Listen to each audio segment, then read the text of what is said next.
अस्सलाम वालेकुम नाजरीन, मैं आपका होस्ट मोहम्मद इसहाक। आप मेरा यूट्यूब चैनल देख रहे हैं। आप सबको आज पाकिस्तान का 75वां यौम आज़ादी मुबारक हो। नाजरीन, आपको बताया गया कि पाकिस्तान किस तरह आज़ाद हुआ, आपने किताबों में पढ़ा, पिछले 75 साल से आप देखते सुनते और ये सारी बातें आपको बताई गई हैं। लेकिन आज हम कुछ हक़ाइक़ आपके सामने मुख्तलिफ़ अंदाज में पेश करेंगे इन 75 सालों के, और अभी तक के आज तक के जो हक़ाइक़ हैं वो आपके सामने रखेंगे। हमारी वीडियो से जुड़े रहिए और हमारे चैनल को सब्सक्राइब कर दें और बेल आइकन का बटन प्रेस कर दें।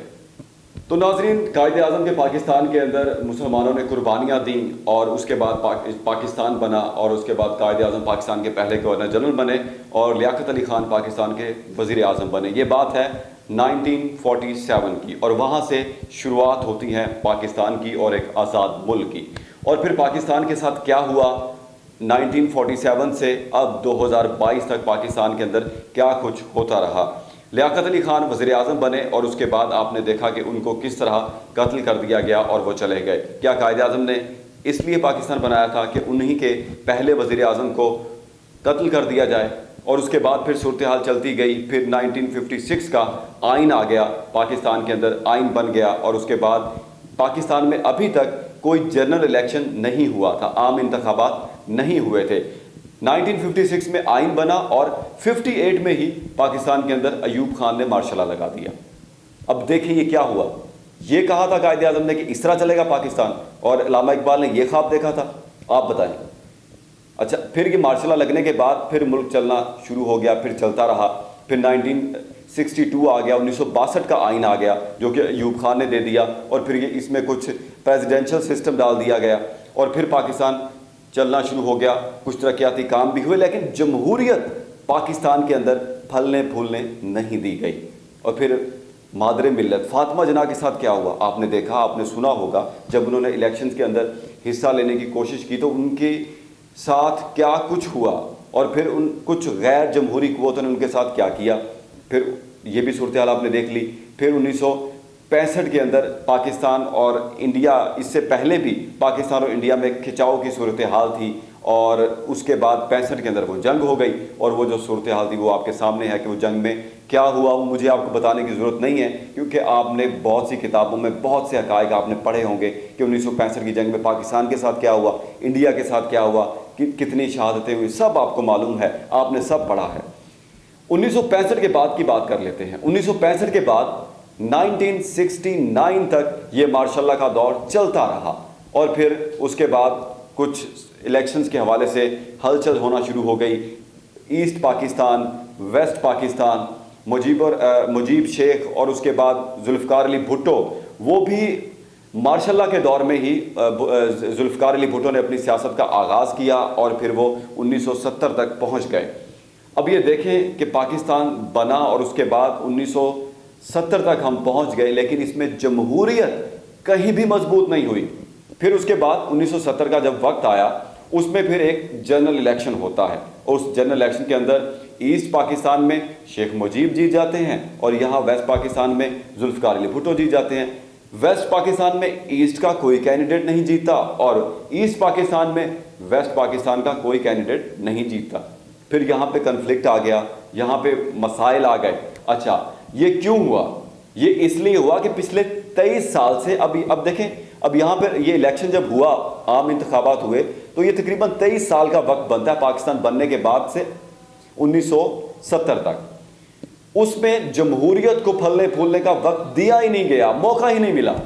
तो फिर क्यों कर ईस्ट पाकिस्तान का बंदा यहाँ पर जीता और वेस्ट पाकिस्तान का ईस्ट में जीता? ये मसाइल तो होने थे, क्योंकि जमहूरियत मजबूत हुई नहीं। चलें, इस बात को छोड़ देते हैं। अब 1970 से आगे चलते हैं कि फिर क्या हुआ। 1970 के बाद 71 के अंदर जब जमहूरियत नहीं मजबूत हुई, तो फिर क्या हुआ, हमें ईस्ट पाकिस्तान अपने से हमसे अलग हो गया और वेस्ट पाकिस्तान अलग हो गया। यहाँ जुल्फ़िकार अली भुट्टो की हुकूमत बन गई, वहाँ शेख मुजीब ने अपनी हुकूमत बना ली, और पाकिस्तान फिर चलने लग गया।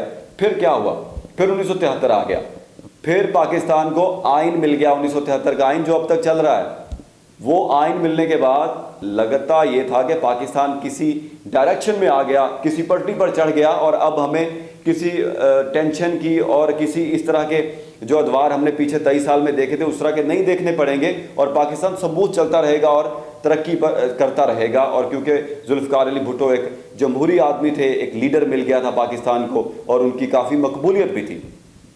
फिर क्या होता है, जुल्फ़िकार अली भुट्टो के ख़िलाफ़ एक प्रोपेगेंडा होता है, एक साजिश होती है, बहुत सी जमातें आपस में इकट्ठी होती हैं, उनके ख़िलाफ़ एक कैंपेन चलाई जाती है और उसके बाद ऐसा माहौल क्रिएट कर दिया जाता है कि जुल्फ़िकार अली भुट्टो से कुछ काम ऐसे करवा दिए जाते हैं जो उनके गले की हड्डी बन जाते हैं। और फिर क्या होता है 1970 के, और फिर वही 23 साल पहले वाली हिस्ट्री रिपीट होती है और फिर मार्शल लॉ लग जाता है। अब बताएं, कायद-ए-आज़म ने यह कहा था कि इस तरह लेके चलना है पाकिस्तान को, इसलिए कायद-ए-आज़म ने अपनी जान की कुर्बानी दी और उन्होंने टीबी के साथ, अपनी बीमारी के साथ उन्होंने बताया नहीं और वो मेहनत करते रहे और पाकिस्तान बना दिया। क्या इसलिए अल्लामा इकबाल ने पाकिस्तान का अलग मुल्क का ख्वाब देखा था कि मुल्क के अंदर इस तरह चलेगा मुल्क जहाँ पर जमहूरियत ना फलेगी ना फूलेगी? और फिर 1970 में मार्शल लॉ लग गया और उसके बाद जुल्फ़िकार अली भुट्टो के ऊपर केस बना दिए गए, उनको जेल में डाल दिया गया। एट द एंड हुआ क्या, एक मकबूल लीडर को फांसी दे दी गई और इस तरह पाकिस्तान के अंदर जमहूरियत का फिर कत्लेआम हो गया और फिर इसी तरह आगे पाकिस्तान चलना शुरू हो गया। फिर इस आमर के दौर के अंदर फिर दोबारा जब जमहूरियत का ये दौर नहीं था तो फिर उसके अंदर एक और लीडरशिप पाकिस्तान को मिली और उस लीडरशिप का नाम था नवाज शरीफ।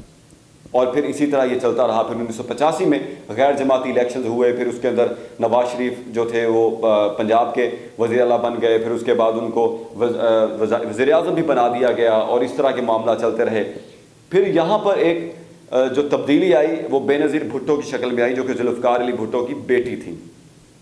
उनको भी मौका मिल गया और वो भी वज़ीर आज़म बन गई और ये अब कहा गया कि ये मुस्लिम दुनिया की पहली खातून वज़ीर आज़म बनी है और उन्होंने अपने ही वालिद के नक्शे कदम पर चलते हुए मुल्क को चलाने की कोशिश की। और अब बेनज़ीर भुट्टो जो थी वो वाक़ईतन एक जमहूरी लीडर के तौर पर आई थी, क्योंकि वो किसी भी ऐसी गैर डेमोक्रेटिक कुव्वत के साए में नहीं पली और बड़ी हुई थी, क्योंकि उन्होंने अपने वालिद की जो सूरत हाल थी वो देख चुकी थी, उन्होंने मारे खाई हुई थी। फिर क्या होता है, इसी तरह मामला चलते रहते हैं, कभी 2 साल नवाज शरीफ की हुकूमत, कभी 2 साल बेनज़ीर की हुकूमत, कभी 3 साल नवाज शरीफ। ये सारा मामला चलते चलते 1999 आ गया और फिर पाकिस्तान के अंदर मार्शल लॉ लग गया। क्या ये कायद-ए-आज़म ने सोचा था कि पाकिस्तान इस तरह चलेगा? फिर मार्शल लॉ लगा और इसमें सियासतदानों का बहुत ज़्यादा कसूर सियासतदानों को है, फिर अवाम का भी कसूर है। और उसके बाद फिर ये मार्शल लॉ जो था फिर ये तकरीबन 11 साल चलता रहा और उसके बाद फिर ये मार्शल लॉ ख़त्म हुआ। फिर उसके बाद बेनज़ीर का कत्लेआम कर दिया गया और उसके बाद बेनज़ीर कत्ल हो गई और इस तरह पाकिस्तान के अंदर जमहूरियत एक दफ़ा फिर दफन हो गई। फिर दोबारा से स्टार्ट लिया और उसके बाद फिर पाकिस्तान के अंदर बेनज़ीर की हुकूमत, पीपल्स पार्टी की हुकूमत आ गई, फिर आसिफ अली ज़रदारी आ गए और उसके बाद फिर दोबारा नवाज शरीफ आ गए और ये मामला चलते रहे। फिर इसी तरह कोई भी वज़ीर आज़म पाकिस्तान के अंदर अपनी मुद्दत पूरी नहीं कर सका। मेरे कायद के पाकिस्तान में एक लीडर मिला है हमारी कौम को और उसका नाम है इमरान खान। और उस इमरान खान ने कोशिश की है कि इस कौम को इकट्ठा करूं और इस कौम को अवेयरनेस दूं, इस कौम के अंदर शऊर लेकर आऊं और इस कौम को बताऊं कि इनको क्या चाहिए और इस कौम को किस डायरेक्शन में जाना है, क्योंकि ये कौम हजूम बन चुकी है, वो इसको कौम बनाना चाहता है।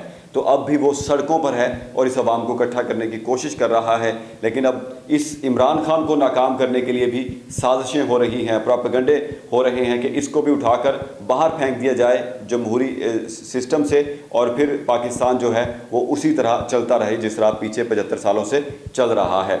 और हमारी जो कौम है इसमें हमारी कौम का भी कसूर है। आप भी सोचिए कि ऐसा क्यों है आपके साथ, आप क्यों खामोश रहते हैं, इसमें आपका भी कसूर है। आपको एक कौमी तराना दे दिया जाता है रिकॉर्ड करके और हमारे हमसाया मुल्कों में उनको इलेक्ट्रिक कार दे दी जाती है और आप बड़ी खुशी से कौमी तराना सुनते हैं और खामोशी से बैठ जाते हैं। तो आपको भी कुछ सोचना चाहिए, ये आपकी भी जिम्मेदारी है। आप किसी भी उसमें देख लें, हम क्यों पीछे हैं, हम हर चीज़ में पीछे हैं। हम दूसरे मुल्कों से कर्ज़े लेते हैं, हम छोटे छोटे मुल्कों से कर्ज़ा लेते हैं, हम उनसे मांगते हैं कि हमारे अकाउंट में आप अपना बैलेंस जो है वो डिपॉजिट करा दें ताकि हमारी जो इकॉनमी है वो चलती रहे और हमारा मुल्क डिफ़ॉल्ट की तरफ ना जाए। यहाँ तक हम पहुँच चुके हैं। क्या कायद ने इसलिए पाकिस्तान बनाया था कि हम इस सूरत हाल में पहुँच जाएँ और हम तमाम मुल्कों से मांगते रहें, क्योंकि हम 60s की दहाई में और 50s में हम लोगों को कर्जा देते थे दूसरे मुल्कों को, लेकिन अब हम कर्जे लेने पर मजबूर हो गए हैं। ये सूरत हाल हमारी बन चुकी है। मुल्क की ये सूरत हाल है कि यहाँ पर महंगाई और यहाँ पर बेरोज़गारी की वजह से लोग खुदकुशियाँ करने पर मजबूर हैं। यहाँ पर कर्ज़ों की वजह से लोग अपने आप को खुदकुशी कर रहे हैं, अपने आप को मार रहे हैं और अपने बच्चों के गले काट रहे हैं। बहुत से ऐसे वाक़यात रोज़ ख़बरों में आते हैं कि फ़लाँ ने फ़लाँ को मार दिया और अपने बच्चों को मार दिया। इस तरह की सूरत हाल बनती है और औरतें जो हैं वो रिक्शों में, सड़कों पर बच्चों को जन्म दे रही हैं। क्या इसलिए कायद ने पाकिस्तान बनाया था? इसलिए कायद ने मेहनत की थी कि आज ये दिन देखना पड़ेगा हमारी कौम को? तो इसमें हमारी कौम का भी कुछ कसूर है। कौम को भी सोचना चाहिए कि ये सब कुछ क्यों हो रहा है और इसको किस तरह रोका जा सकता है और किस तरह इसके अंदर बेहतरी लाई जा सकती है। शुक्रिया।